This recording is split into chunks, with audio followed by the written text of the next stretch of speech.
Hello everyone, thank you for joining us once again for the fourth and final webinar in the QuantMinds Dizzy Week series titled Looking Forward to Backward-Looking Rates, Completing the Generalized Forward Market Model with Fabio Mercurio from Bloomberg. My name is Vincent and I'm the editor for RiskMinds and QuantMinds International brands. So before I hand you over to Fabio, I would like to quickly share with you how you can submit questions to us. So all you need to do is hover over the toolbar and you'll see an icon that looks like a speech bubble. Simply click that and you will see the option to submit your questions on the side of your screen. I'd like to encourage all of you to submit your questions to us and we will go through them, as many of them as possible, at the end of the presentation. And if you know of people who can't make this live presentation but would like to have, the webinar will be available on demand from tomorrow in our upcoming e-magazine. Now I'd like to welcome Fabio. Fabio, the floor is yours.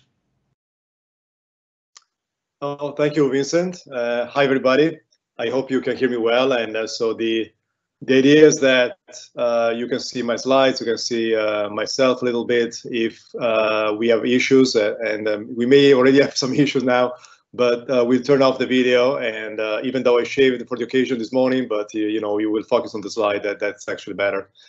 So this is a follow-up presentation that of the one we made last year. So this is joint work with Andrei Lyashenko, and last year the QuantMinds in Vienna, we presented a new work to propose a new framework for rates in the new Libor post-world and post-Libor world actually. And so the idea is really to make sure that we are able to accommodate the new backward-looking rates that are being proposed globally by regulators and by market participants as a replacement for Libors. And so we show that it's actually possible to do that in a way that is sound, not only theoretically, but also from a practical point of view. So what we're going to do today, essentially, I'm going to present that model. As I said, it's a model that wants to accommodate the new rates that are proposed as Libor replacements, and but also we show how to extend that model to be able to use it for larger purposes. And so I can move to the second slide. So okay, let me see how to do this. Okay, so as I said, the last year in a presentation, job presentation with Andrei Lyashenko, who is a co-author of this work, we introduced QuantMinds in Vienna, what we call the generalized forward market model, and this is an extension of the Libor market model that allows for the modeling of backward-looking rates as well. So as I said, so we all know what's happening in the interest rate world. So Libor has been considered not to be a valuable index anymore. So we need to be it needs to be replaced with a new benchmark. And so globally, regulators decided to use new indices as a Libor replacement. For example, in the US, they've used SOFR. In the UK, Reform Sonia, and so on, right? So the idea is that to be able to create indices that are IOSCO compliant, you need to create term rates based on the overnight rate, which is you know, the new risk-free rate chosen by regulators, and those term rates are essentially different than the old ones, like Libor. So Libor is a rate that is forward-looking in nature because it is set at the beginning of the corresponding application interval, whereas the new rates are backward-looking in nature because they're set at the end of the corresponding application interval. And this may create some modeling challenges, but as we showed last year, you know, those challenges can be addressed easily, and we can create a modeling framework which allows for the joint modeling of forward-looking rates and backward-looking rates inside the same parsimonious setup. And this created what we call generalized forward market model, which is an extension of Libor market model. And the reason why we call it generalized forward is because we cannot use the term Libor because effectively we are transitioning away from Libor. And we have to replace Libor with some more general forwards. And that's exactly what explains the terms generalized forward market model. So, or in short, FMM. So I will be using the acronym FMM throughout the presentation to denote this extension labor market model.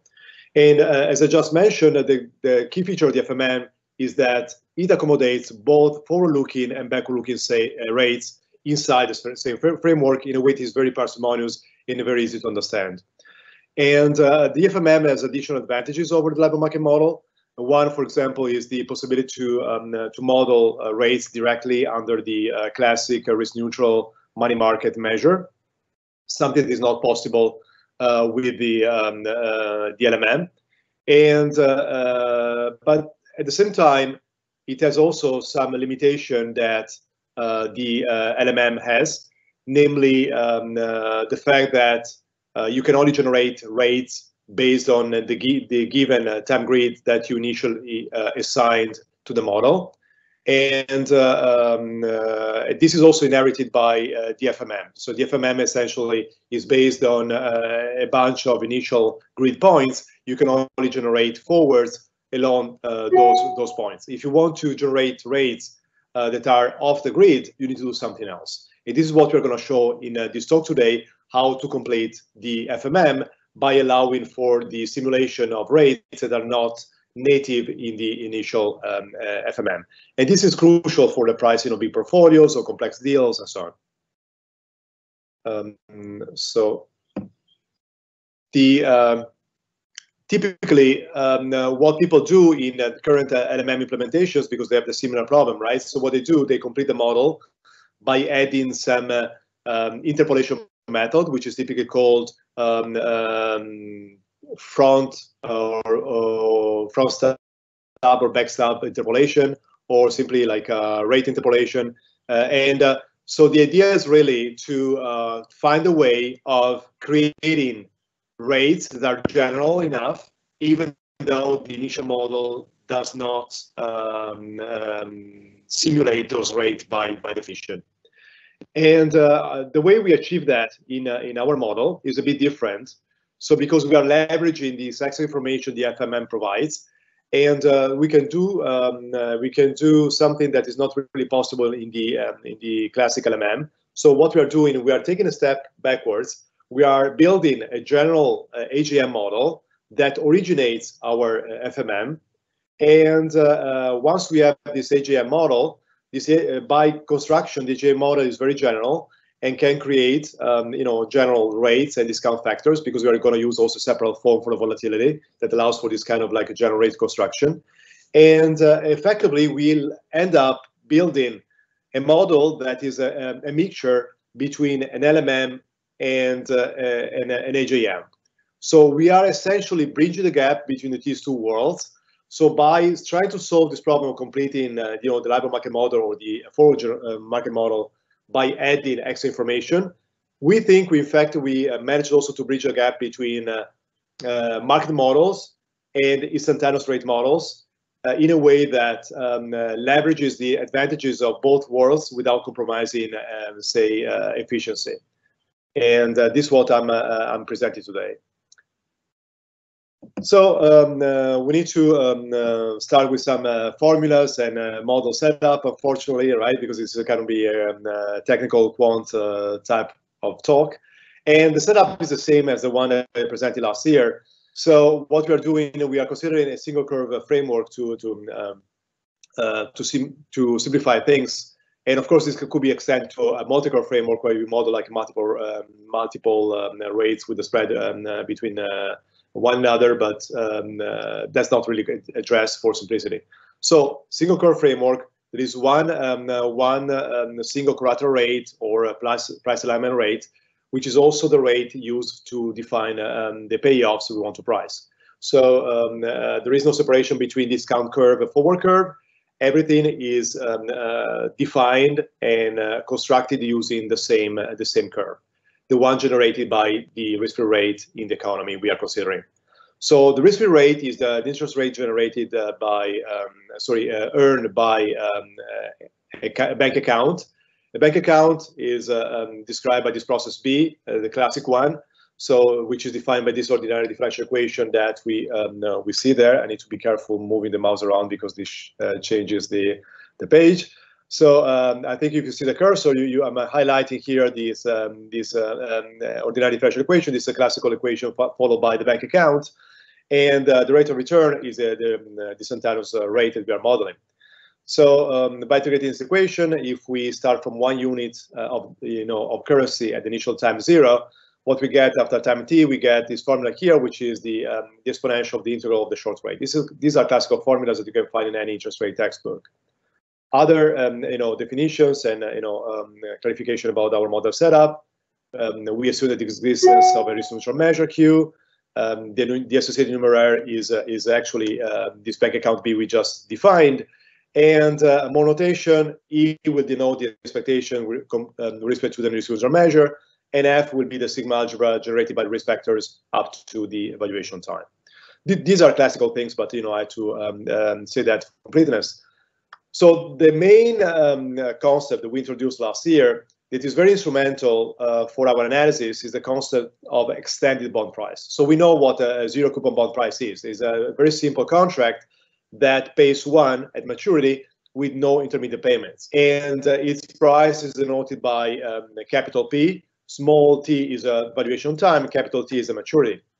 So we have a valuation formula, which is given by risk neutral pricing, is the formula we write over here. So basically a zero coupon bond at small t with maturity capital T is given by the risk neutral expectation of the stochastic discount factor, this term here, this exponential minus integral short rate, given the information in the market at the valuation time. So this formula clearly is defined for valuation times before the maturity, because you want to calculate the bond price before it expires. The point we tried to make last year is that it is possible to define this quantity mathematically, even for valuation time small t after the maturity capital T, because the integral is defined. You just have to flip the two extremes of integration, change the sign in front of an integral. This is exactly what we do here. And now what we find is that this term here is going to be measurable with respect to the sigma algebra, and the expected value will be equal to the term inside, with no need to take any expectation. So the expected value of a measurable quantity is a quantity itself. So expected value of this exponential, the exponential itself, which is the ratio of the bank accounts. So what we get is that we can define the bond price also after its maturity, and is equal to the ratio of the bank accounts. So bank account at the valuation time divided by the bank account at the bond's maturity. So effectively, what we get is that we can extend the old concept of the bond price by allowing the bond to become a self-financing strategy. So the new bond is equal to the old bond until the maturity. At the maturity, what we do, we collect the notional and we invest in the bank account. So this can be done. This is consistent with the formulas, and this originates what we call extended zero coupon bond price, and which is a viable numeraire because it's a self-financing strategy. It is positive, and because of that reason, we can define a pricing measure associated to that. And this pricing measure is called extended T4 measure, and this new pricing measure is equal to the old 4 measure up to the maturity capital T, and then continues with the risk neutral measure. So the extended 4 measure is effectively a mixture of the old measure and the old money market measure. But putting the two measures together, we can form what is called extended 4 measure, which is actually very, very useful because it allows us to model things and price things without a time constraint. So now we come to definition of our main rate, which is this backward-looking rate, which is the new rate that the industry is considering as Libor replacement. So we forget about the base spread that should be put on top of Libor to make the replacement fair. But we focus only on the risk-free part. And this risk-free part is defined by taking daily compounding of the overnight rate that has been chosen as a reference rate and as a new benchmark in every single region we are considering. So we start with the time structure. We have a given time structure. We start at 0. Then we have a bunch of points, T1 up to TM. That's a typical time structure we consider in any Libor market model, for example. So think about a 3-month spaced time structure. So T0 is 0, T1 is 3 months, T2 is 6 months, and so on. And we focus on a specific interval, the jth one, which goes from Tj minus 1 to Tj. And on that interval, what we do, we take like all daily observations, so like for all business days, and the daily observations are denoted by Ri, and we multiply that daily observation by the corresponding error fraction delta I. We add 1, we take the product of all the observations, we subtract 1, and we divide by the error fraction tau j for the whole period. That gives the definition of R of this rate, which is the backward-looking rate for the interval Tj minus 1 Tj. So that's a market definition of that rate. We use the letter R because essentially, okay, B was already B for backward-looking was already taken by the bank account, so we didn't want to use it. So R comes from in arrears. So given that in arrears there are many R's, we decided to use the term the letter R to denote the in arrears rate. And so that's a practical definition of that in arrears rate. As you can see, that rate is known at the end of the interval because you need to do this daily compounded rates. You need to wait until the end to know the value of the products, right? As opposed to Libor, which is known at the beginning of the application period. So so that's one difficulty that we need to bear in mind. That's why you know, we need to put together forward-looking rates, Libor style, with backward-looking rates, because backward-looking rates are the new rates we need to model. Also, from a practical point of view, we need to do something else. So we don't necessarily want to use that product because that product is not really, say, user-friendly. Could be a bit difficult to model. So what we want to do, we want to replace the product with the exponential of the log of the product itself. The log of the product becomes the sum of the logs. We take the limits. So I go quick here because I already presented this stuff last year, but I'm doing it also for, you know, for the convenience of everybody who's listening now, just to get a nice recap. So basically, we are replacing this product here with this exponential of the integral. And this is what is typically done also in the more recent branch literature. Everybody who wants to model backward-looking rates is using actually this type of continuous time rate because it has some convenience from a modeling point of view. And if you do this, this expression, the integral short rate, is naturally linked to the ratio of bank accounts. So what we can say here is that by modeling R, we are effectively modeling the ratio of bank accounts. So that's something that is different compared to the Libor market model because the bank account is nowhere to be found there. But in the FMM, by modeling R, we're modeling also the bank account a little bit. We're going to see why in a moment. So we have definition of the spot in arrears rate, which is backward-looking nature. We now move to the definition of forwards. How we define forwards? We define that in a classical financial sense. So a forward is the unique value of a fixed rate that you're willing to swap for the underlying asset at a given future time. And in this particular case, the underlying asset is the backward-looking rate. So we have this swap that is representing this picture here. So you have this interval that goes from Tj minus 1 to Tj, and at time Tj, you get the payoff, which is the difference between the in arrears rate R and a fixed rate Kj. And at time small t, you do the valuation of this contract, and you want to find the value Kj, so the value of that fixed rate K, such that this contract, this swap, has a zero value at time 0, which is your valuation time. So given that this difference, so this contract is linear, there's just unique value of Kj such that this difference has a zero value at valuation time small t, and that value of Kj is called forward. And by an arbitrage, we can say that, sorry, I need to, okay, the mouse is played against me. So so by arbitrage, we can say that that unique value of Kj, which we denote by Rjt, J stands for the interval, is an index for the interval, T is the evaluation time, is given by the expectation and the corresponding forward measure of the underlying backward-looking spot rate conditional information available at the evaluation time. So what we do with expectation under the forward measure corresponding to the end date of the application interval, and we condition on the information available at the evaluation time. So in particular, if the valuation time coincides with the beginning of the interval, what we get the classic old forward-looking term rate, like Libor style. But before that, we get a different forward, which actually happens to coincide with the old forward as well. So there are two types of forward you can define. There is the forward of the backward-looking rate, which is defined the way we just defined. There is also the forward of the forward-looking rate, which we didn't define, but can be defined in a similar fashion.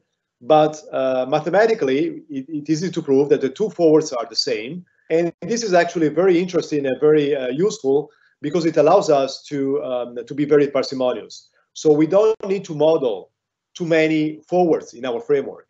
We just need to model one single forward, because by modeling that single forward, namely the forward of the backward-looking rate, that will take care of modeling forwards of forward-looking rates as well.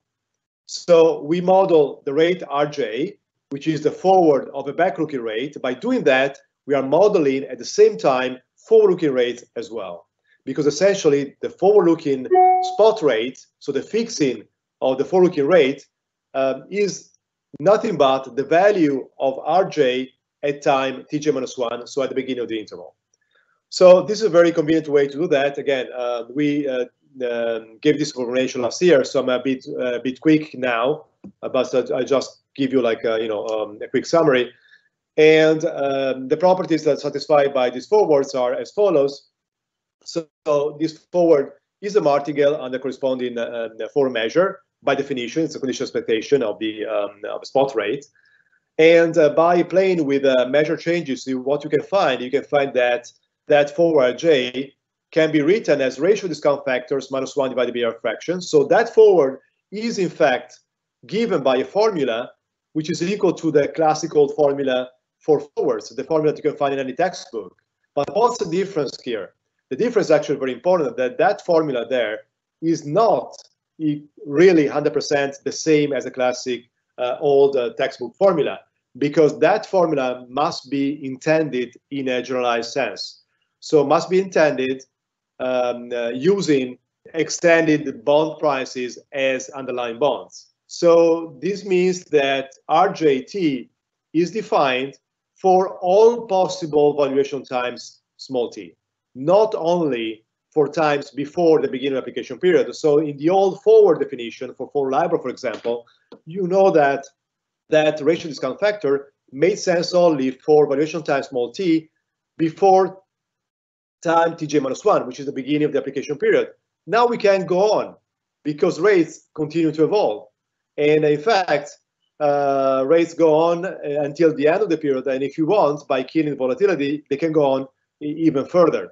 That's exactly the beauty of this setup here. And this leverages the definition of extended bond prices, because the extended bond prices don't have a natural maturity date, can be extended beyond their natural maturity by assuming that the money you take can be converted into, can be invested in the bank account. So this ratio discount factor property is actually not the definition, is actually what you get by playing with measures. But it's important to say that that also applies to the generalized forward, which is backward-looking but also forward-looking at the same time, depending on from which angle you're gonna see it, and also has no natural expiry date. So anyway, so given that application period, what you get these definitions in terms of martingale, but also in terms of ratio discount factors, and you know that before the beginning of the application interval Tj-1 Tj, the two forwards are the same. So the forward for the backward-looking rate and the forward for the forward-looking rates are the same, and given by process RJT. When when the valuation time is equal to Tj-1, so when you are at the beginning of the valuation time, RJ sets at the forward-looking spot rate. So, and in the old world, that would be the end of the rate, because you fix the rate. Now, instead, we continue with the evolution of the rate, because the rate continues to exist. It evolves until the end of the period, where it fixes to the backward-looking rate. And if you want, it can continue to evolve, and is a constant from the end of the interval and thereafter. So you can define a forward for all possible times, so there is no expiry. And it's important to mention that that single forward process is responsible for two different fixings. At the beginning of the interval, it gives a fixing of the forward-looking rate. At the end of the interval, it gives a fixing of the back-looking rate. So what about the model this rate? So we can model this rate pretty much as we were doing with Libor, with one caveat that we need to extend dynamics of this rate beyond the beginning of the interval. So we actually need to define dynamics of forward rate inside that application interval. This is not something that we did with Libor modeling, but we have to do it with the generalized forward rate modeling. And one caveat that we need to consider, that is also based on market data, is that the volatility of that rate inside the corresponding application period cannot be what you want. What we see is that there is a volatility decay. So the volatility goes down progressively to zero. So it starts from some value at the beginning of the interval, but then gradually it becomes smaller and smaller until it becomes zero at the end. And this is confirmed by market data. This is a plot of futures. This is a future that expired in December last year. And so that's a future in the last 3 months. So this is a 3-month future. So the 3-month application period. So basically, the future ignoring the convexity adjustment becomes really a forward. And you can see the behavior with the volatility decay. But that's also given by the theoretical framework that I'm going to present in a moment, because this is really given by an HJM type of framework where you clearly see that if you model this generalized forward rate, there is a volatility decay in the application period. Okay, so modeling of this rate. How do you model rate? So you can think about general dynamics. So we decided last year in the generalized FMM that we presented to stick to continuous time and continuous dynamics. So there is no jump process, but a volatility sigma j for rate rj that can be general, can be stochastic, doesn't need to be of local type, can be local stochastic as well. But the important thing here is that we have a new parameter, gamma j, which is responsible for modeling the volatility decay. So sigma j, so the volatility of rate rj can be decomposed in two components. One is the classic volatility part, sigma j, so the classic Libor volatility. And gamma j is a deflator, if you like, is a coefficient, the deterministic coefficient, which is responsible for this volatility decay. And it is modeled as a deterministic function, which is equal to 1 before the beginning of the interval, is equal to 0 at the end, because you want to model essentially the fact that rates are expired, so there is zero volatility, after the interval for that specific rate, right? But inside the interval, that decay should be differentiable, and also should be decreasing down to 0, going from 1 to 0. So that's the modeling assumption we want to introduce for that specific coefficient. And in the all-in model, for example, that volatility decay is piecewise linear, so it's a linear inside the application period. So I'll stress again, this modeling is not done in the classic LMM, because in classic LMM we stop at the beginning of the application period. In the FMM, we continue evolution of rates until the end, if you want even after, by zeroing the volatility. So this is just a picture that shows the behavior of rates. You see inside the, this is for the 9-month, 1-year rate. So the 3-month rate starting in 9 months. And you see that, there is typical volatility, and in this case, 30% with the log normal processes. And then from 9 months to 1 year, you see the volatility decay because the fluctuation rates become smaller and smaller, and the value of rates in different paths becomes more and more constant. So to create a proper market model, you don't need to model just a single rate. You need to model the evolution of rates jointly.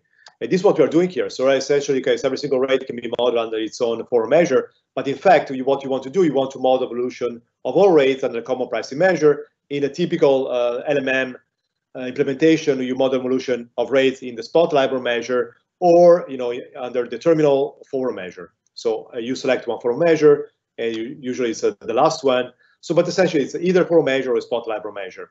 So the good news here is that you can model the joint evolution of rates under a single pricing measure that you can use in the classical FMM, which is the money market account measure, namely measure Q.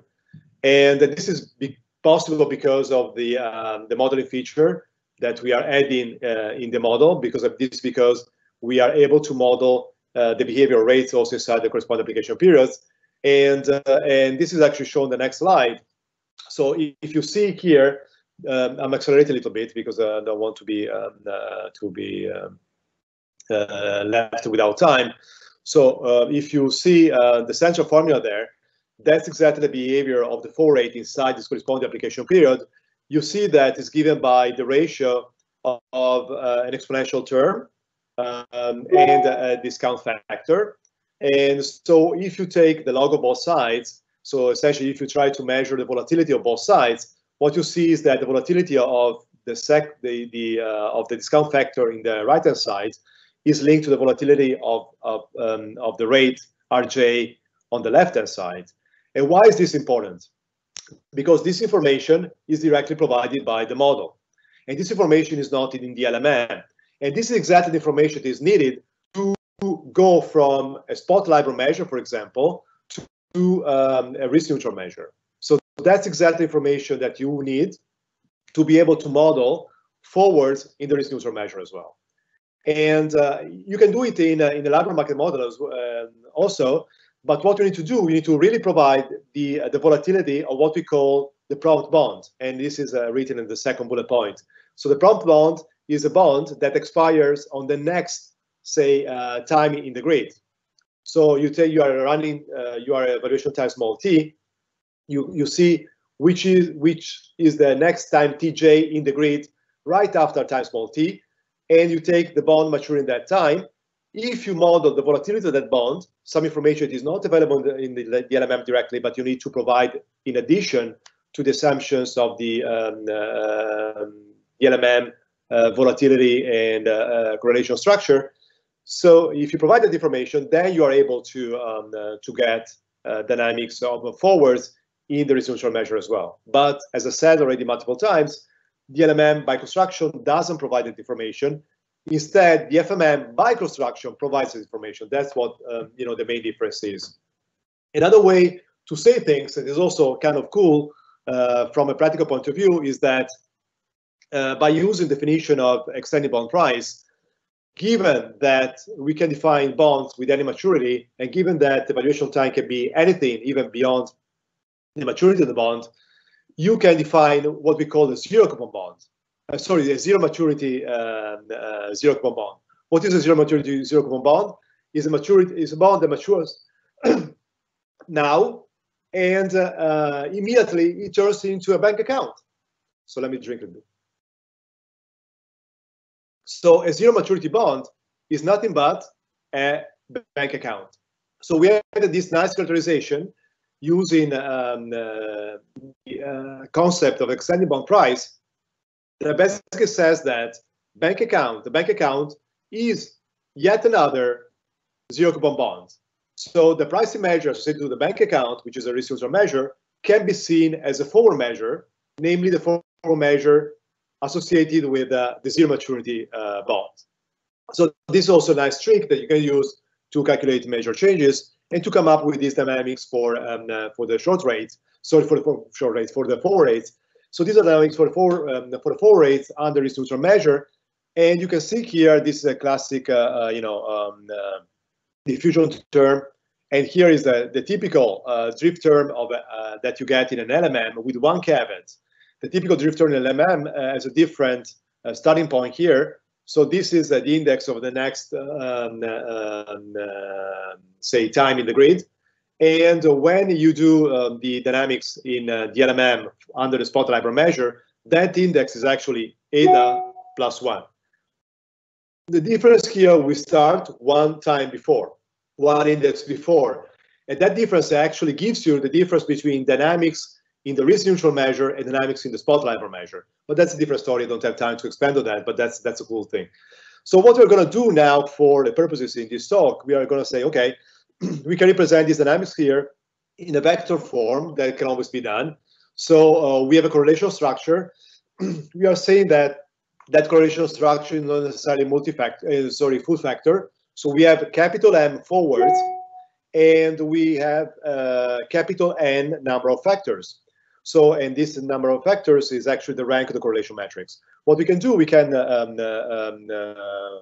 do a different representation. So we have this representation in vector form, and there is a one-to-one correspondence. So it's like it's easy to go from one to the other. But the reason why we are translating from one form into the other is because this vector representation is more useful when you consider an HJM framework, which is something we're going to do in a moment. So, okay, so this was like a big overview of the FMM, all good. So what is FMM useful for? The FMM, like, you know, the basic LMM, is useful for pricing contracts based on rates with payment times and settings on the given time grid T0, T1, T2, Tm, right? So you don't want to calculate things outside the grid because essentially you have no way, you're just simulating the rates on the grid. So what happens if you really want to price a general portfolio derivatives, you want to price a mortgage, you want to price a range accrual that depends on rates that are set daily, for example. So you need to complete the model. This is what people have done, not only in the financial literature for LMM, but also, you know, in practical implementation of market model in the industry. So what you do, you don't stick to the best implementation of the model. You also complete the model by adding extra information to make sure that it becomes a full transaction model, because you want the model to be able to generate rates that are off the grid or rates that are not consistent with the tenor that you basically simulate. So you simulate the 3-month Libor. What about 1-month Libors? Can you generate them using the 3-month Libors? You can't in the given framework. You need to add some extra assumption, and that's what people do by completing the LMM. We're going to do something similar by completing the FMM, but we're going to see that completing the FMM is easier than completing the LMM because of this extra information that the FMM has intrinsically. So completing the LMM is a problem that has been addressed in financial literature by many people. So I have a bunch of references there. I hope I didn't forget any major one. So but I think the first one was due to Eric Schogel, 2002. That we have Peter Berg, Beveridge, and Joshi. Werpakowski is the one we actually implemented at Bloomberg. And then also I think there's a good treatment in Anderson and Peter Berg's book. And but what we are doing, we're not doing nothing of that. We're actually doing something different. So what we are doing, we are embedding our model, so our FMM, into a more complete framework, which is an HJM framework. And once we do that, we are able to generate whatever we want, because, you know, in the HJM, essentially you are able to model instantaneous rates. And by modeling instantaneous rates, you are able to generate any rate you want based on that. So we need to do a step back, and we do more or less what Hollywood has been doing for a few years now, right? So there is maybe a trilogy, and then, okay, you know, you have a sequel, then, okay, you don't know what to do anymore. They say, oh, no, let's do a prequel. Let's try to make up some story before, right? Before the beginning. And we're doing the same thing here. So we have an FMM, but how was the FMM conceived to start with? So essentially, this is a prequel to the talk we gave last year. So everything started from an HJM. We know that HJM is like the general framework that generates all possible interesting models that you can think of. And and I write here the general like HJM equation in the risk neutral probability measure. It's already with the arbitrage drift that is given by an arbitrage condition. So the volatility, instantaneous volatility is sigma small t cap t, is in the vector form because it's a general vector representation. We have a general number of factors, and f is instantaneous forward. T is a running time, and capital T is a maturity. So that's a general HJM representation, as we know. So what we're doing now, we want to adapt it to our situation. So we want to make sure that instantaneous forwards are defined not only for small time t's before capital T, they're defined for all possible times t, even after maturity capital T. How do we do that? We apply a trick that was already in Rabonato's book in 2002. So we multiply dynamics by indicator function. So essentially, we zero the volatility after time capital T, And this is done easily by adding this indicator function over here. So we take the dynamics here, we multiply by this indicator function. So basically that says that dynamics are 0, so the differential is 0 after time capital T. And this is very easy because you can bring the indicator function inside the integral and so on, and you can calculate bond prices pretty much as you do in the HJM framework by applying Fubini's theorem and Ito's lemma, and you get exactly the same representation as you get in the HJM, with the caveat that you have this indicator function now inside the volatility term. And that indicator function does something very simple. So basically kills the volatility after maturity capital T. So you can define things also after maturity capital T, and that's good. Why? Because if the valuation time small t is after maturity capital T, you can still define dynamics. And what you get, basically this term here, this volatility term becomes 0, and the evolution of the bond price becomes equivalent to that of the bank account, which is exactly what we want, because we want to model not just the bond price in the classical form, but we want to model extended bond prices. So we want to model this kind of self-analysis strategies that turn into the bank account at the maturity of the bond. So we do this. So this is a more general framework. By simply zeroing the volatility of the forward at after the maturity capital T, we're able to extend our framework. We get rates, we get rates RJ by taking the ratio discount factors because we have this general formula. And this is exactly what you get in the LMM, same thing, with the presence of this indicator function though. There is a presence of that indicator function that again is very important because it allows you to define things inside the application period. Something is not possible in the standard LMM. So to make sure that we are able to calculate things, we want to have not just an HJM, a general HJM, because you know, general HJM are good as a framework, but could be not so practical from implementation purposes. And we want to make sure that the underlying HJM is Markovian. So we want to make sure that the volatility sigma of these instantaneous forwards is of separable form. So we borrow this functional form that is already in the Chayet 2002 paper, actually even before, but I quote like the date that is available in SSRN. And so this separable form means that essentially that you have a sum of products of terms. So this sigma, the terms are different inside every period, right? Because you have an indicator function here that basically switches from one product to the next as soon as you see switch interval. So basically, this tells you that inside the kth interval, you have this product that is indexed by k. You move to k1, you have a product indexed by k by 1, k plus 1. So as simple as that. And this sigma k here is a volatility vector, and gk is a deterministic function. So if we do that, we need to get this capital G, which is essentially the integral of the small g, it's just for notational purposes. So what do we do now?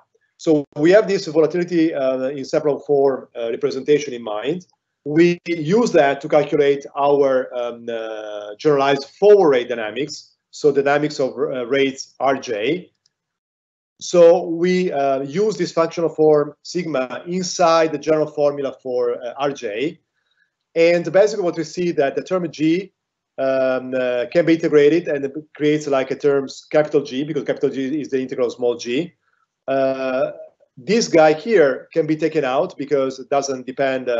So the integral is for over the second component. So essentially capital T, not the running time. So it can be taken out. That's why we have it here.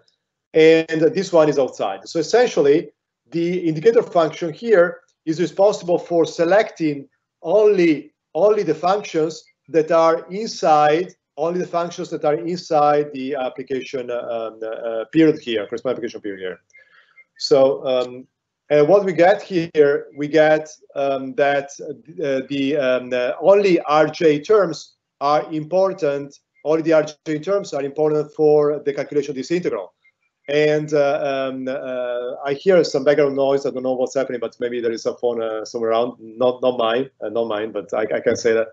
So so what happens here is that because of this indicator function, you spot only one specific volatility term, And this volatility term is the one that really matters for the calculation. And this is what you get in this term here. So why we do that? Because as I mentioned before, I want to embed my FMM inside an HJM framework, right? This is what I want to do. This is what I want to do that. That's why I want to do that. And I want to do that because I want to match the dynamics. So these are the RJ dynamics here, the one from the FMM. Above are the dynamics coming from this Markovian HJM. I want to match them because I want to find the Markovian HJM that generates exactly the same dynamics as my FMM. As you can see here, there is one-to-one correspondence between this guy and this guy here and this guy there. So I can really match the terms. I can really match the deterministic part. I can match the stochastic part. And this is pretty cool because what I have now a Markovian HJM model with this separable volatility term here, function, which is given by where G is given by this form here is essentially the derivative of the volatility decay gamma, and sigma is given by this FMM volatility scaled down by the rate itself. And essentially, I have an HJM framework that clearly specifies my FMM. So it's able to generate exactly the same FMM dynamics. So it is a more general model, and I'm going to use that model to generate everything that I need. And I don't have time to expand on this, but this is not really possible with the classic LMM, sorry. It is possible inside the FMM because the FMM gives you this extra information about rates evolution inside the application period. So this extra information is absolutely fundamental to be able to derive this HJM that matches the dynamics and to identify it, perfectly for all times small t, smaller or equal than capital T. Otherwise, I mean, you need to stop. So the typical matching, so that this HJM volatility cannot be defined for all possible pairs, small t, capital T.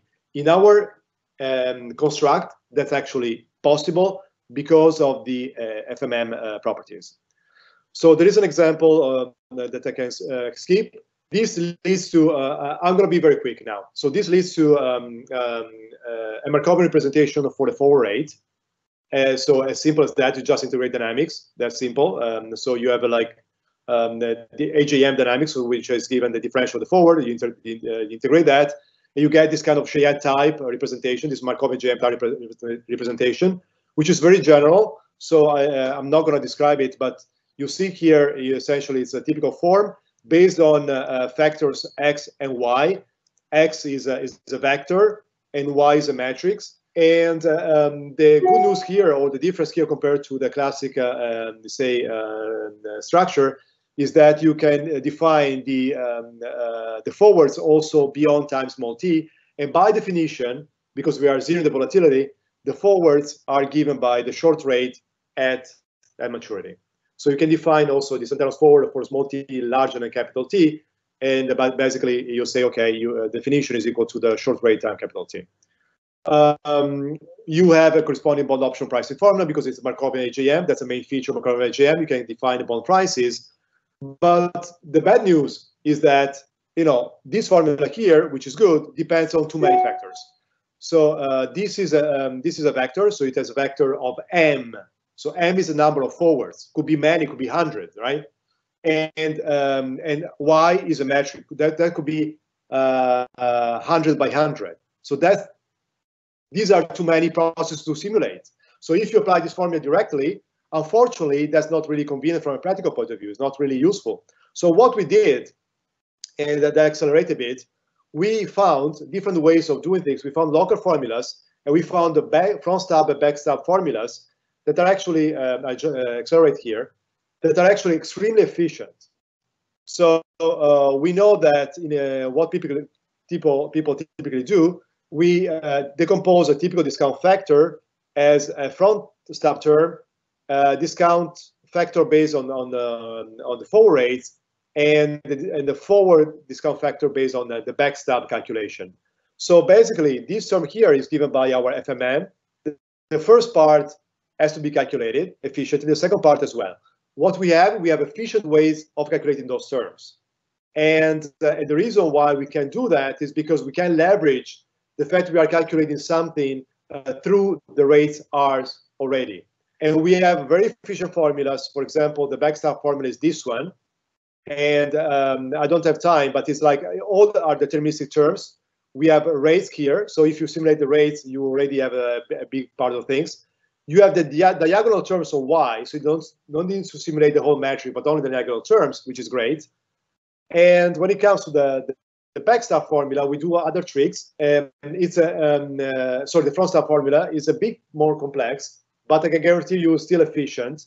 And the bottom line is that, so you can go from a quadratic problem to a linear problem. So as I said, because we have a matrix which is actually grows quadratically with a number of folds to simulate, you can devise an algorithm that is efficient, that is exact, an arbitrage-free by construction that gives you a growth that is actually only linear. So that's the main advantage. That's why the algorithm is really efficient. Sorry, I need to rush a bit because I want to give time for questions, and maybe you can address some of these issues in the Q&A session. So, but basically, the conclusion is that we are able to propose an extension-level market model. This was done already in the talk we presented last year at QuantMinds, and this extension accommodates both forward-looking and backward-looking rates at the same time in a way that is very parsimonious. And then we take a step forward because what we say is, okay, we need to complete the model because we want to be able to price general payoffs and general derivatives. And so we want to be able to simulate also grid rates with different tenors. And we can do that by completing the model. And we do this by effectively creating an HJM model, which is Markovian. And we found a new way of simulating the model that is very, very efficient and parsimonious and leverages the knowledge of the simulated FMM rates. So we think this is really bridging the gap between pure LMM or market models and forward-based models, because we can keep like the flexibility of forward market models at the same time using the final resolution of short-rate models without really compromising the accuracy and the efficiency in the implementation. So thank you very much for your attention. I hope it was clear enough. I had to rush a little bit at the end. But I'm happy to take any question you may have, and thank you very much for your attention. Thank you, Fabio. We've got one audience question at the moment. Someone asked, is there any code source for applying the model in Python, C++, R? We don't have any code source that we can offer for free. I mean, because I work for a vendor. So, but what I can say is that if you find an LMM implementation that is available, maybe it's through some open source code, and there are a bunch. I don't mention any for correctness, but okay, I'm sure that again, Python, you can find something, but also like a C++. Extending that code to something that can accommodate the FMM is pretty straightforward, because what you get the same dynamics of rates until the beginning of the application interval, and then what you need to do, you just need to extend the dynamics inside application interval by modeling this decay term. So essentially, you identify your decay factor, you multiply the volatility in the LMM implementation that you find this open source code by this decay factor, and then you correct dynamics which are typically, say, under the spotlight measure by this extra term that appears in the risk neutral measure. It's just one term. So it's a sum that goes from one index to the index of the rate in the LMM. In the FMM, it starts from one index before. So the correction that you need to apply is very straightforward. So we don't have any open source code, but you can go and there are available LMM implementations that are available for free. And you can add, actually, it's a very good exercise to do. I mean, to really model this decay term, you can take it linear. So you add this term to the volatility coefficient in your LMM dynamics. You add this extra term in the simulation, and you're essentially done. Now, to complete the model, you need to implement the formulas that we developed, like in this new paper. The paper is available in SSRN. So you can go to the paper, you can check the formula, implement them, and then you basically complete the model. And you need to simulate also extra factors, but in a very efficient manner. So I hope that's satisfactory enough. Thank you. And do these extensions apply to the negative interest rate domains? Yes. I mean, let me go back to, if I can show a slide. So basically, when you go back to the FMM formulation, this one, so you have this, sorry, mouse is tricking me again. So you have this coefficient here, sigma j. That coefficient is pretty general. It's not deterministic. That could be any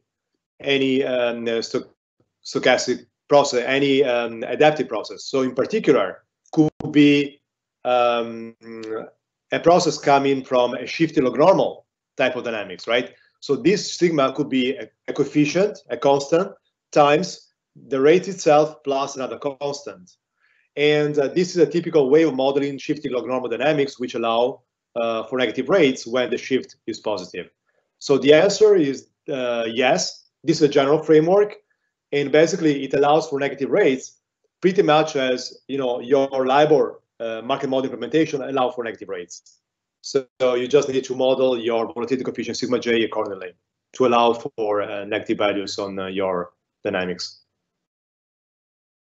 Great, thank you. And you derived the Markovian HJM model that matches the FFM on the given FFM grid of times. Is this HJM model unique? Oh wow, that's a very that's a very interesting question. So the answer is that it is not. It is not. So what? Okay, so I didn't have the time to present all the details here, but essentially. So when you show here, I showed quickly how to match things, right? So here, these are the dynamics in the HJM. These are dynamics in the FMM. I said this is the deterministic part that can be matched easily through this deterministic part. This is stochastic part that can be matched easily through this stochastic part. But a stochastic term may contain also some deterministic part inside.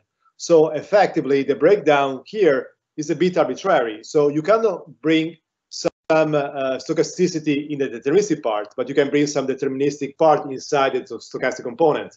So in the bottom line, the split is not unique.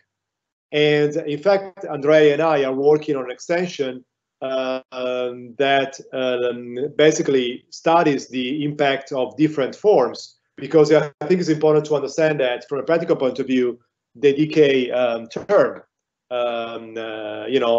cannot be only identified from swaption data whenever will be available, but also can be calibrated, for example, to the history of futures as we did here. So if you, let me check this slide. No, where is it? Here. So this is market data, but basically about the evolution of futures rates in the corresponding application period. So you see that the decay is more exponential than linear, right? And with the exponential coefficient that is actually pretty large, and we found that it's roughly around 100%, 200%. So the decay that you need to calibrate in practice to match market data, so the decay that is observed in the market can be pretty high, and the decay may not be good enough to match volatility data. So that's why we need to decouple the two things, and that's going to be addressed by a separate paper Andrea and I are working on. So maybe hopefully we'll present it next year. Great, and then the final question, and it might actually help if you go on to page 13 for this one before I try and ask it correctly. Someone asked, would it help if R underscore brackets J brackets T is turned from piece wisely linear function to something smooth, like you flatten the bump function? Sorry, I'm not sure. So you said 14 or 13? 13, 1, 3. 1, 3. Oh, sorry. Okay. So yes.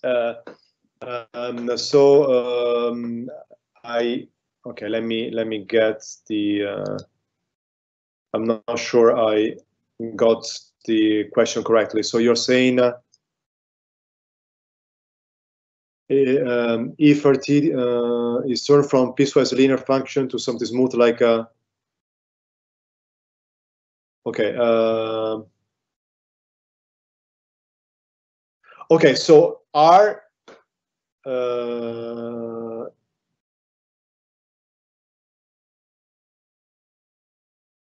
R is not piecewise linear necessarily. So what is piecewise linear is the volatility decay. So so what happens is you see also from the paths of the. Sorry, I was just reading the question properly, so I want to make sure that you can understand it. So you can see here. So you have a typical stochastic behavior, like very hectic, and then when you get into the application period, so this already you're already inside. It's still like hectic, right? So we are not losing stochasticity. It becomes smaller and smaller, and volatility goes down to 0, and the process becomes flatter and flatter. So so the process itself is not piecewise linear. Its volatility is piecewise linear. You can, in the extreme case, what you can do, you can you make it jump. You can take like an extreme volatility case that jumps from a level down to 0.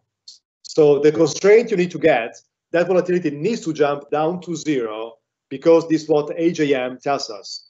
I didn't have the time to show that, but maybe if I go quickly,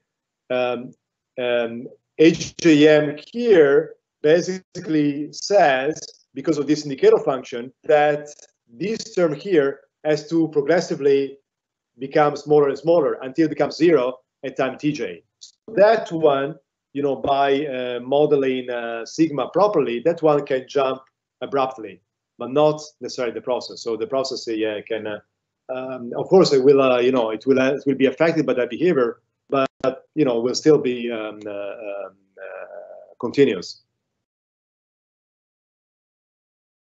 Great. Well, I think those were all of our questions. So yeah, thank you very much, Fabio, for that presentation, and thank you to the audience for joining us as well as all of our other presenters this week. And hopefully, Fabio, you can join us next time for the trilogy.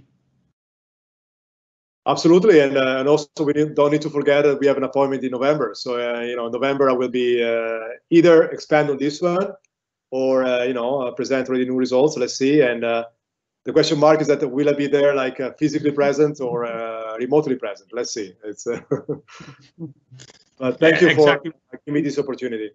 And thank you for attending. Awesome. Yeah, thank you. And yeah, to kind of touch on Fabio's points as well. Yeah, we hope to see everyone soon. So we do have our QuantMinds America event in September in Boston on the 21st and the 23rd. And we've got QuantMinds International as well, taking place on the 2nd to the 6th of November in Hamburg. Of course, the situation is changing on a daily basis, so we will keep everyone involved and up to date. And in the meantime, for our risk crowd, we've also got our Risk Minds Digital Week happening next month on the 16th to the 18th of June. So yeah, once more, please do head over to the QuantMinds LinkedIn page and get involved with our poll, as well as follow us on LinkedIn and Twitter at QuantMinds. And yeah, that's all from us for now. So thank you all for joining us. See you soon and stay safe, everyone.